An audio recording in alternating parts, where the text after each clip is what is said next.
पेरेंट्सची, मुलांशी, सगळ्यांशी संवाद साधता येणं ही एक मोठी पर्वणी असते.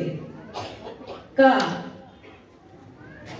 तर आपण एक मोठ्या ट्रान्सफॉर्मेशन मधनं सध्या जात आहोत.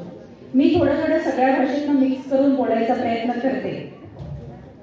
तर कसं आहे की आमची पिढी जी आहे 90ची, त्याच्यानंतर 70ची, आता जरा 50ला आलेली आहे.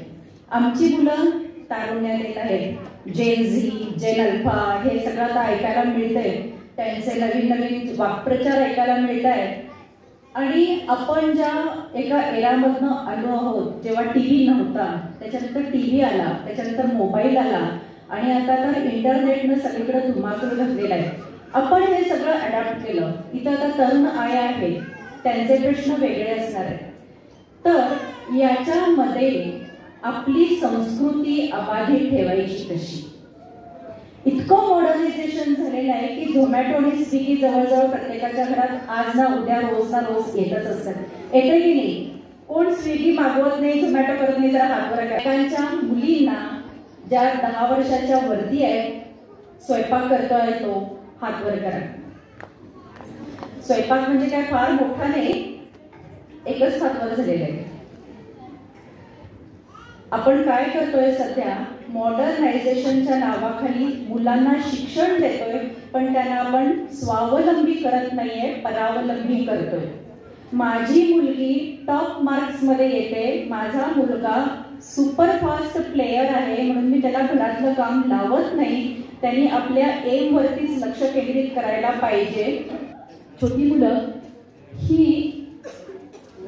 कुंभाराच्या चाकावरती फिरणाऱ्या मातीच्या गोळासारखं असतात.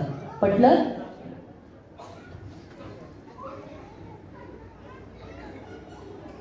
आपण त्याला जसा आकार देऊ किंवा कुंभार जसा त्याला आकार देतो ना, तसं ते घडत जातं.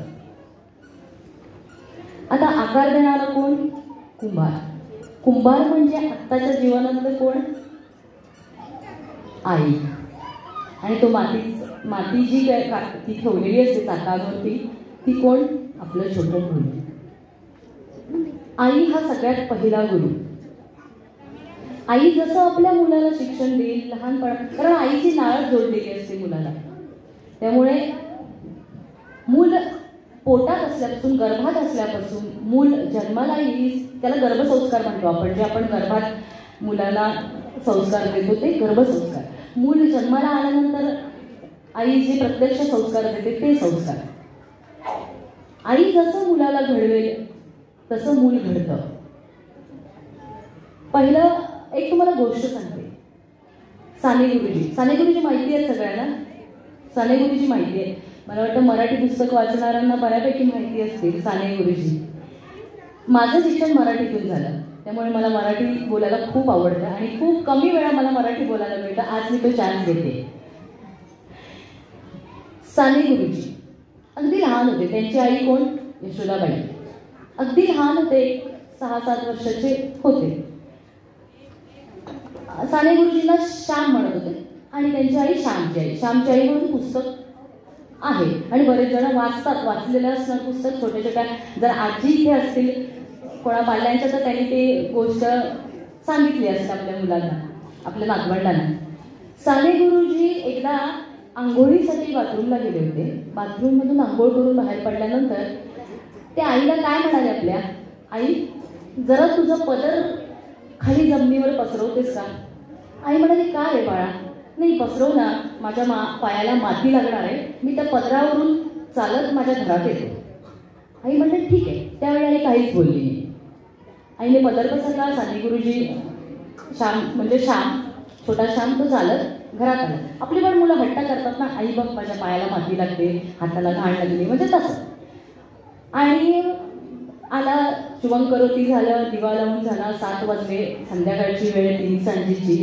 किती जण आता मुलं शुभंकरोती म्हणतात मला माहीत नाही. आता जिंगल बेल तसं आता रात्रीची अंगाई पण ऐकायला फार कमी येते.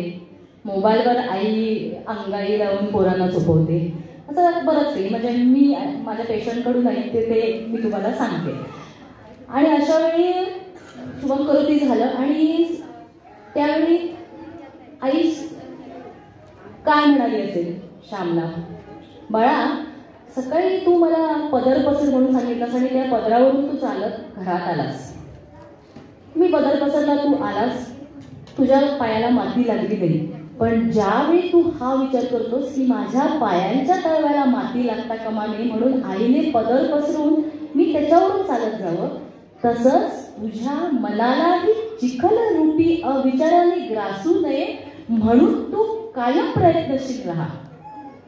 ही श्यामच्या आईची शिकवण आपण आज किती मुलांना देतो. प्रत्येक आईला वाटत असेल की मी माझ्या मुलाला खूप छान घरात छान घडवावं आणि तो त्याचं कौतुक समाजातल्या प्रत्येकाने करावं. पण तो जो घडवावा घडा असतो ना, तो आपण मुलांना कसा घडवतो? मोबाईल देऊन. मुलांच्या प्रत्येक हट्टाला होकार देऊन, मुलांना पाहिजे ती तोंडात आलेली गोष्ट हातात देऊन. असं मूल आपलं घडेल का? असं मूल आपलं घडेल का? एक दिवशी बघा, एक छोटा मुलगा रडतोय, भरपूर रडतोय, मोबाईल दे मोबाईल दे मोबाईल दे, किंवा आई मला हेच पाहिजे तेच पाहिजे. एक दिवशी देऊ नका. काय करेल मूल? आकांड तांडव करेल. दुसऱ्या दिवशी द्यायचं नाही. काय करेल? दुसऱ्या दिवशी आकांड तांडव. असं 4-5 दिवस चालूच राहील. 6, 7, 8व्या दिवशी तो थोडा शांत होईल. 9व्या दिवशी त्याला कळेल आता काय मला हे मिळणार नाही. 10व्या दिवशी तो आपणच शांत होणार. करून तर बघा. हे लहान मुलांची मानसिकता आहे. तुम्ही तो हट्ट करतोय, रडतोय, किंचाळतोय म्हणून आपण त्याला तो मागेल ती गोष्ट त्याच्या हातात देणं आणि त्याचं समाधान करणं, त्याला संस्कार मिळत नाही.